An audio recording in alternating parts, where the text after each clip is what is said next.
এই ভিডিওটা ধাক্কা দিবেন না, এই ভিডিওটা সম্পূর্ণ দেখেন এবং দেখেন হাজার হাজার মানুষ কষ্ট করে বাড়িতে যাচ্ছে, কত মানুষ দাঁড়িয়ে আছে রাস্তার ভিতরে, কোনো গাড়ি পাচ্ছে না। তো পরিবার পরিজনের সাথে কত কষ্ট করে তারপরে বাড়িতে যাচ্ছে ঈদগামী মানুষ, এবং তাদের সাথে বাবা মা এবং আত্মীয় স্বজন এবং তাদের পরিবার পরিজনের সাথে ঈদ করতে। তো ভিডিওটি বেশি বেশি করে যারা দেখবেন অবশ্যই ভিডিওটি শেয়ার করে দেবেন, সবাইকে দেখার সুযোগ করে দেবেন। আর আপনার একটা শেয়ারে তাদের পরিবার আর পরিজন দেখতে পারে জানি, সেজন্য ভিডিওটা শেয়ার করে দিবেন। আর অবশ্যই যারা বাড়িতে যাচ্ছেন অবশ্যই সাবধানে যাবেন, কারণ হচ্ছে একটা টাকার চেয়ে জীবনের মূল্যটা বেশি। কারণ হচ্ছে এই কিছুদিন আগে দেখছেন টাঙ্গাইলে 15 জন মানুষ টাক উল্টে এবং মারা গেছে। সেজন্য আজকে এই ভিডিওটা আপনাদের জন্য। যারা দেখছেন অবশ্যই ভিডিওটা ফলো করে যাবেন যারা নতুন আছেন, আর ফেসবুক থেকে যারা দেখছেন অবশ্যই ফলো দিবেন, আর ইউটিউব থেকে যারা দেখছেন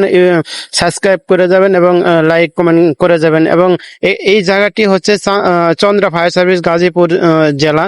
তো এখানে প্রতি বছরই কিন্তু এই ঈদের ভিতরে কিন্তু এখানে এইভাবেই মানুষ কিন্তু দাঁড়িয়ে থাকে। আর আপনারা দেখতে পাচ্ছেন যে কত মানুষ রাস্তায় দাঁড়িয়ে আছে, কিন্তু একটা সিরিয়ালে গাড়ি যাচ্ছে, কিন্তু গাড়ি যাওয়ার রাস্তাও নাই এবং কি গাড়িও নাই, এবং গাড়ি কিন্তু পর্যাপ্ত পরিমাণ যে পরিমাণ আছে সেই পরিমাণ কিন্তু একসাথে সব ছুটি হওয়ার কারণে কিন্তু রাস্তায় একবারে বন্ধ হয়ে গেছে। এবং রাস্তা পাশ দিয়ে কিন্তু মানুষ হেঁটে যাচ্ছে, এবং আমিও ভিডিওটা ধারণ করলাম আপনাদেরকে দেখানোর জন্য। এবং গাজীপুর এই জায়গাটা চন্দ্রা ফায়ার সার্ভিস এই জায়গাটা আপনাদেরকে দেখানোর জন্য। আর ভিডিওটি কেমন হয়েছে অবশ্যই কমেন্ট করবেন, এবং আপনাদের জন্য পরবর্তী ভিডিও দেখার জন্য অনুরোধ, কোন ধরনের ভিডিও চান অবশ্যই কমেন্টে জানাবেন। আর আপনার আমার ভিডিওটা কেমন হলো আপনারা জানাবেন। এই হচ্ছে গাজীপুর চন্দ্রা ফায়ার সার্ভিসের অবস্থা। আর আপনি কোন জায়গা থেকে দেখছেন ভিডিওটা কমেন্টে জানাবেন। আর দেখেন খুবই অবস্থা ভয়ানক, বাসের ছাদে পর্যন্ত মানুষ যাচ্ছে, এই হচ্ছে অবস্থা। জীবনের মূল্যটা বেশি, আর টাকার চেয়ে যদি আপনারা জীবনটা দিতেছেন তাহলে আপনারা যে এভাবে গাড়ির ভিতরে ছাদে বা বাসের ভিতরে যাচ্ছে পুরস্কার করে, কিন্তু এটা কিন্তু যাওয়া ঠিক না। এবং গতকালকে পরশুদিনকে দেখতেই পাচ্ছেন যে একটা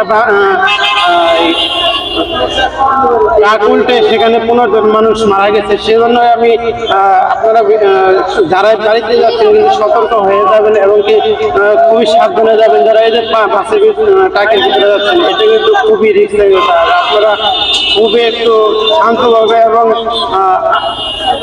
একদিন পরে যান, অত সমস্যা নেই।